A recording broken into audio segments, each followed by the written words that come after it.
आखिरी दिन है। आपको बता दें, कांग्रेस से राज्यसभा के दोनों उम्मीदवार आज नामांकन दाखिल करने जा रहे हैं और नामांकन से पहले विधायक दल की बैठक भी होगी और विधानसभा परिसर में नामांकन दाखिल करेंगे राजीव शुक्ला, रंजीत रंजन। सीएम भूपेश बघेल, पीएल पुनिया, मोहन मरकाम इस दौरान मौजूद रहेंगे।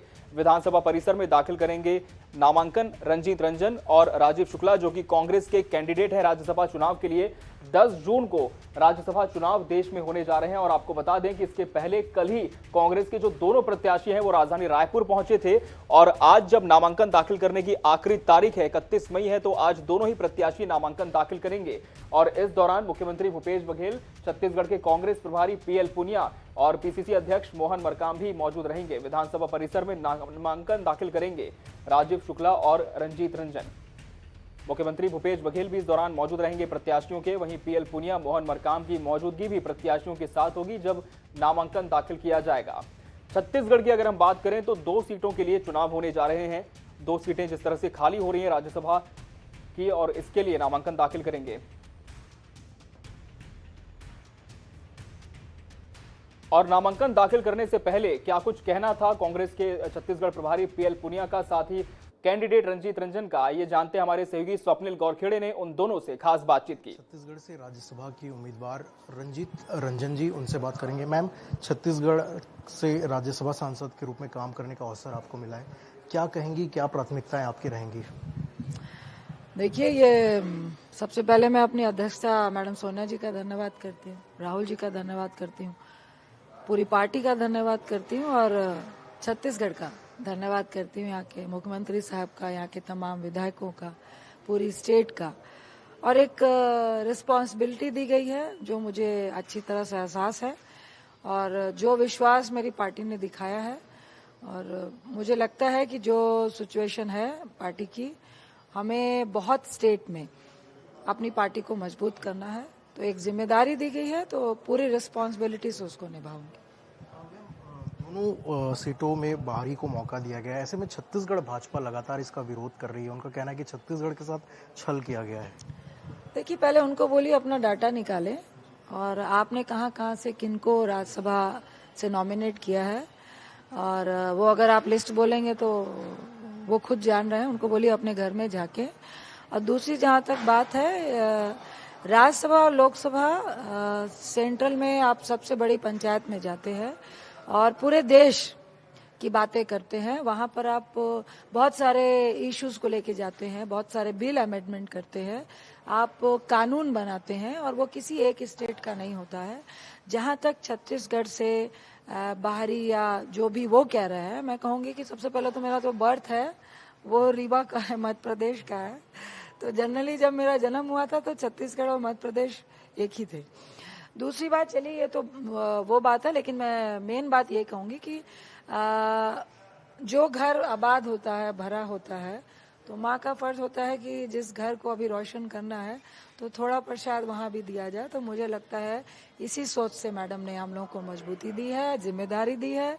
और मुझे लगता है छत्तीसगढ़ के साथ साथ हमारे मुख्यमंत्री साहब भी, मैं बिहार से लोकसभा सांसद बन के आती रही हूँ, तो हम लोगों को बिहार में भी काम करना है, झारखंड में काम करना है, तो उसकी मजबूती के लिए हम काम करेंगे। 2023 के विधानसभा चुनाव है, फिर 2024 लोकसभा चुनाव में क्या मुद्दे रहेंगे केंद्र सरकार को घेरने के लिए, मोदी सरकार को घेरने के लिए? क्या मुद्दे नहीं रहेंगे ये पूछिए आप, मुद्दे ही मुद्दे हैं। जितनी योजनाएं थी, जिनको जमीन में उतारा वो कांग्रेस ने उतारा। अब उसका नाम लेके कोई अपने आप को अपने ही क्या बोलते हैं, शब्दों का प्रयोग नहीं आ रहा मुझे, आत्मविभोर हुए हूँ।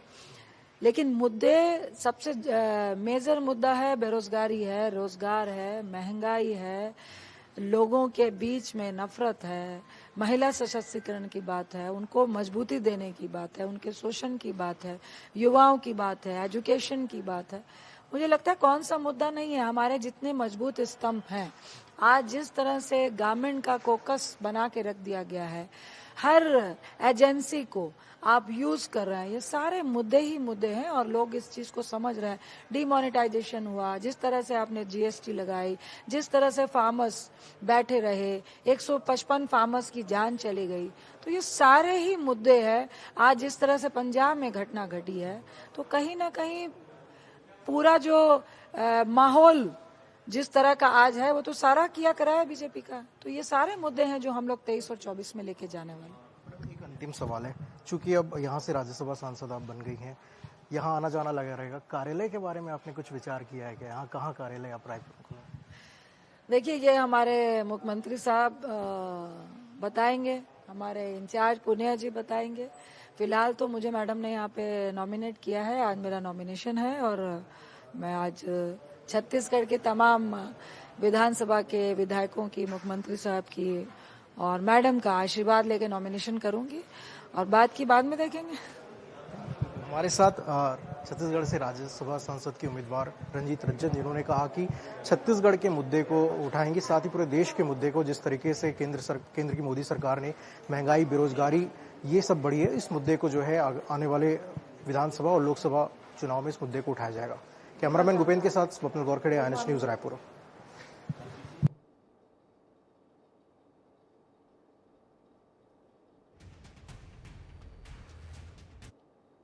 को लेकर क्या कुछ तैयारी है, उसके पहले विधायक दल की भी बैठक है। हमारे साथ इस विषय पर बात करने के लिए प्रदेश प्रभारी PL पुनिया है। सर, आज नामांकन दाखिल करने जा रहे हैं, उसके पहले विधायक दल की बैठक है, क्या कुछ खास विधायक दल की बैठक में रहेगा? ये औपचारिकता है, बैठक होती है और उसी में जो नॉमिनेशन पेपर पर विधायकों के दस्तखत कराने की प्रक्रिया है वो भी पूरी हो जाएगी। तो इस तरह से एक जगह सभी लोग होंगे और दोनों जो प्रत्याशी हैं राज्यसभा के वो भी होंगे। पर्चे तैयार हैं, पूरी तैयारी है और केवल दस्तखत होने हैं। वो 11 बजे सुबह होके और फिर पर्चा दाखिल करने के लिए जाएंगे। सर, कल से छत्तीसगढ़ नौ संकल्प शिविर हो रहा है, उसको लेकर भी खासी तैयारी की गई है, क्या कुछ खास इस शिविर में रहने वाला है? नव संकल्प शिविर हुआ था उदयपुर में और ऑल इंडिया कांग्रेस कमेटी ने निर्णय लिया है कि इसको प्रदेश स्तर पर कार्यक्रम आयोजित किए जाएं और जिले स्तर पर भी आयोजित किए जाएं। तो 1 और 2 जून को वो कार्यक्रम आयोजित है प्रदेश स्तर पर पूरे हिंदुस्तान भर में और 9 से 14 के बीच में जून के बीच में ये कार्यक्रम जिले लेवल पे होगा। अलग अलग जिले में अलग अलग डेट्स, केवल एक दिन के लिए एक जिले में ये कार्यक्रम आयोजित होंगे और इसके माध्यम से जो जो नव संकल्प शिविर में निर्णय लिए गए उदयपुर में, उस सब को नीचे तक पहुंचाना है, लोगों को समझाना है, उसको किस तरह से इम्प्लीमेंट करना है। जो वैकेंसीज हैं कहीं भी है, चाहे वो मंडल स्तर पर हो, ब्लॉक स्तर पर हो या जिला स्तर पर हो या प्रदेश स्तर पर हो, उनको भी समय सीमा निर्धारित है कि इतने दिन में उसको पूरा कर लेना है। और बाकी भी बहुत सी रिकमेंडेशन जिसका सार्वजनिक पहले ही हो चुकी है, तो उन सब को यहाँ पर लोगों को बताया जाएगा और उसका पालन करने के लिए लोगों से अनुरोध किया जाएगा। पालन करने की बात आ रही है, तो कब तक इसको पालन कर लिया जाएगा? अगर पालन करेंगे तो संगठन और सत्ता दोनों की तस्वीर आने वाले समय में बदली हुई नजर आएगी।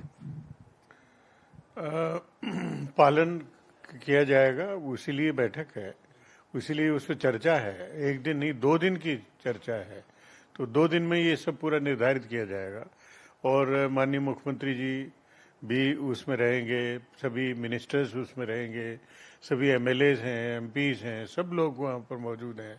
तो कार्यकारिणी है, जिला कांग्रेस कमेटी के अध्यक्ष लोग हैं, मेयर्स हैं, जिला पंचायत के अध्यक्ष हैं, तो सभी लोग होंगे। सबसे गहन विचार विमर्श करने के बाद ही सभी निर्णय लिए जाएंगे। हमारे साथ प्रदेश प्रभारी PL पुनिया जी, जिन्होंने बताया कि उदयपुर में जो नौ संकल्प शिविर हुआ था उसमें जो निर्णय लिए गए थे उसके क्रियान्वयन को लेकर ये छत्तीसगढ़ नौ संकल्प चिंतन शिविर का आयोजन किया जा रहा है और उसके परिपालन के संबंध में 2 दिन तक चर्चा की जाएगी। कैमरामैन भूपेंद्र के साथ स्वप्निल गोरखेड़े, INH न्यूज रायपुर।